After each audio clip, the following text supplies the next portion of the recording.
Merhabalar Sagas izleyicileri. Bugün Rise of Empires Ottoman dizisine bakacağız. Bildiğiniz gibi ikinci sezonu Aralık'ın sonunda yayınlandı ve birazcık bu dizi üzerine konuşmak istiyorum. Rise of Empires Ottomans aslında ilk sezonunu izlediğimde gerçekten umut vaat edici bir iş olmuştu. Bizim kendi tarihimizi çok anlatamadığımız bir noktada Netflix'in bu işe soyunup kalburüstü, hatta iyi diyebileceğimiz bir iş ortaya koyması birçok yönden benim için iyiydi.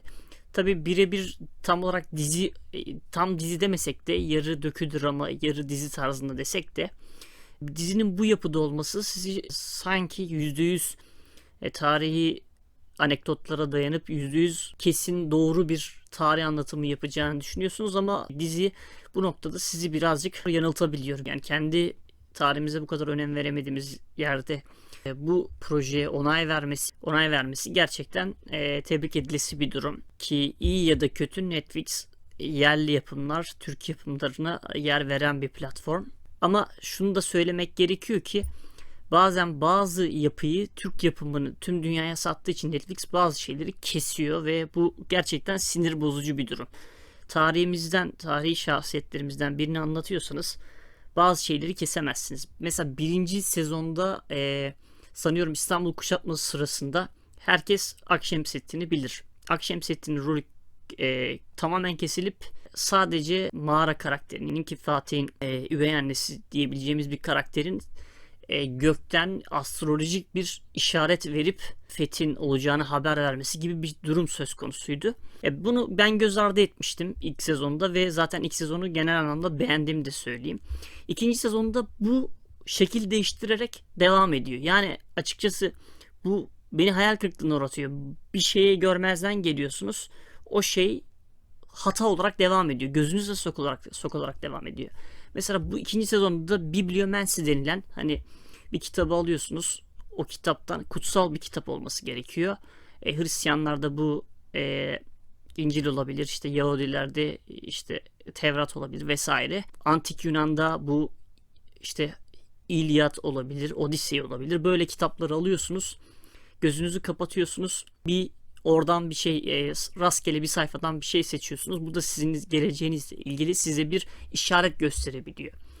Ve Rise of Empires Ottoman'da sanki bir Türk veya bir Müslüman bir topluluk değilmiş gibi Osmanlılar, sanki antik Yunanlardan veya mesela Grek kültürüne sahip bir imparatorlukmuş gibi Fatih bunu İlyad üzerinden yapıyor. Homer'in İlyad'ı üzerinden yapıyor. Bu gerçekten şaşırtıcı. Evet, bunu tüm dünyaya satmak isteyebilirsiniz ama sonuçta anlattığınız hikaye bir Türk ve hani İslam'ın bayraktarlığını yapmış bir imparatorluktan bahsediyoruz. Bunun böyle olması açıkçası benim canımı sıktı. Fakat yine de Osmanlı'yı, İslami yönlerini keserek biraz daha geniş kitleye satmaya çalışmışlar. Belki de şöyle düşünebiliriz. Belki de evet, pazarlama açısından böyle olması daha mantıklıdır ama yine de biraz daha özen olmasını beklerdim. Çünkü mesela başka bir şey olduğu zaman, başka bir dizi gördüğümüz zaman, ben Netflix'te birkaç tane daha böyle bir şey izlemiştim.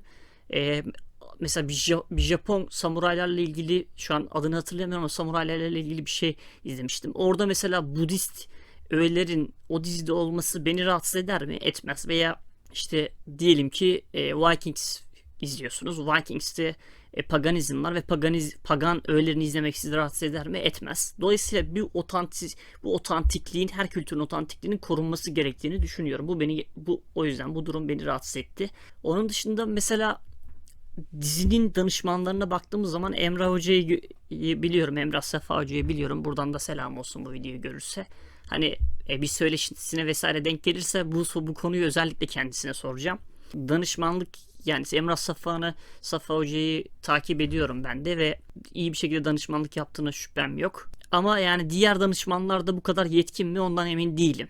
Bu danışmanlar daha iyi olabilirlerdi. Mesela şöyle, Osmanlı İmparatorluğu o dönemde İslam kültürünün bayraktarlığını yapan bir imparatorluk ve sadece bir sahnede askerlerin Allahu Ekber nidalarını duyuyoruz. Bunun dışında hiçbir şey yok. Yani bunu da çıkarsanız, işte atıyorum o dönemki Macar İmparatorluğu'na bir farkı yok. İşte Prusya İmparatorluğu dersiniz vesaire. Bundan bir farkı yok yani. Bu gerçekten bu dizinin en büyük eksilerinden bir tanesi. Dediğim gibi birinci sezonda devam eden bu problem ikinci sezonda da devam ediyor.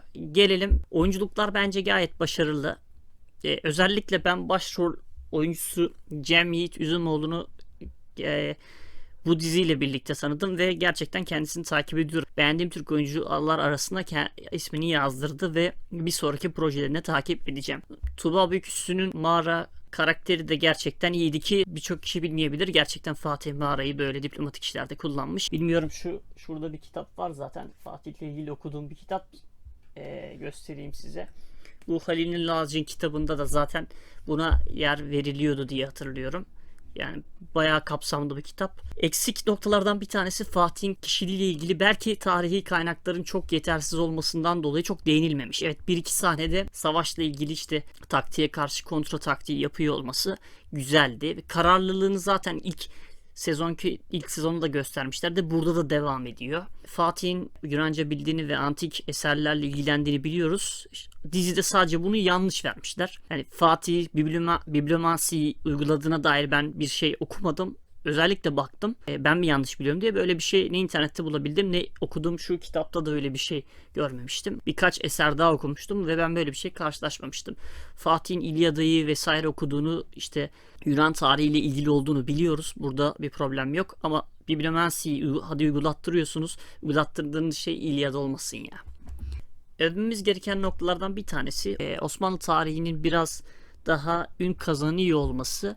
Bence olumlu bir şey. Bunun için Netflix'in bu yaklaşımını ben destekliyorum. Ama fakat yani olan şeyleri otantiklikten biraz ayırıp yani her şeyde bir evrensel bir mesaj vermenize gerek yok ki yani. Tarihi bir şey, tarihi şahsiyetleri yapıyorsanız dalını budağını kesmeye gerek yok. Yani atıyorum bir karakter vahşet de gösteriyor olabilir ama bu tarihi gerçekliği içerisinde kaynaklarda bu varsa bunu böyle yansıtmak bence önemli bir nokta.